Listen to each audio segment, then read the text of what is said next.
किसान गर्मी से परेशान होकर कबूतर को उठाकर फेंक देता है। कबूतर ट्रक भरकर ऐसी ले आता है। किसान मजे से बैठकर ऐसी की हवा खाता है और किसान के ऊपर बर्फ जम जाती है, मगर तेज गर्मी की वजह से वह बर्फ भी पिघल जाती है। फिर किसान गुस्से में कबूतर को मारता है। कबूतर एक बड़ा फ्रिज लेकर आता है। अब किसान फ्रिज में बैठकर दरवाजा बंद कर लेता है। थोड़ी देर में किसान बर्फ में जम जाता है। फिर कबूतर किसान के ऊपर और ठंडा पानी डालता है। अब ये किसान और कबूतर दोनों दूर दूर से बर्फ लाते हैं और एक बर्फ की बस बनाना शुरू करते हैं। धीरे धीरे बर्फ की बस बनकर तैयार हो जाती है। फिर किसान और कबूतर बर्फ की बस को लेकर गांव जाते हैं और गांव वाले किसान की बर्फ की बस में बैठने लगते हैं। किसान हर रोज गांव वालों को शहर छोड़ने जाता है। अब किसान के पास बहुत सारा पैसा हो जाता है और किसान और कबूतर दोनों मजे से बर्फ के घर में बैठकर जूस पीते हैं। लेकिन एक दिन एक बंदर आता है और बर्फ की बस को जलाकर पिघला देता है। किसान ये सब देखकर किसान और बड़ा कबूतर मिलकर एक बड़ा रॉकेट बना रहे थे और कुछ दिनों की कड़ी मेहनत के बाद रॉकेट बनकर तैयार हो जाता है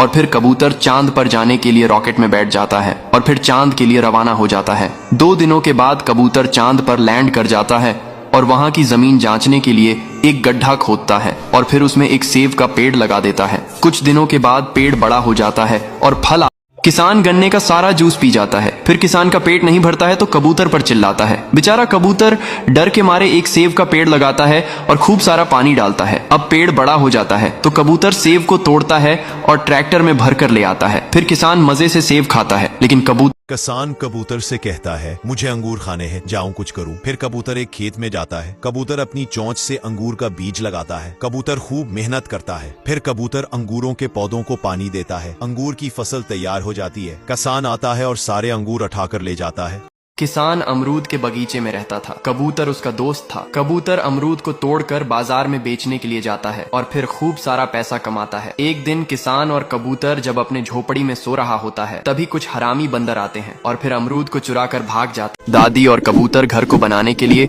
जंगल से लकड़ियों को काटते हैं। फिर दादी और कबूतर लकड़ियों को लेकर जाने लगते हैं। फिर दादी और कबूतर बहुत मेहनत करते हैं और रेल की पटरी के पास एक सुंदर सा घर बना लेते हैं। फिर दादी और कबूतर आराम से घर में रहने लगते हैं।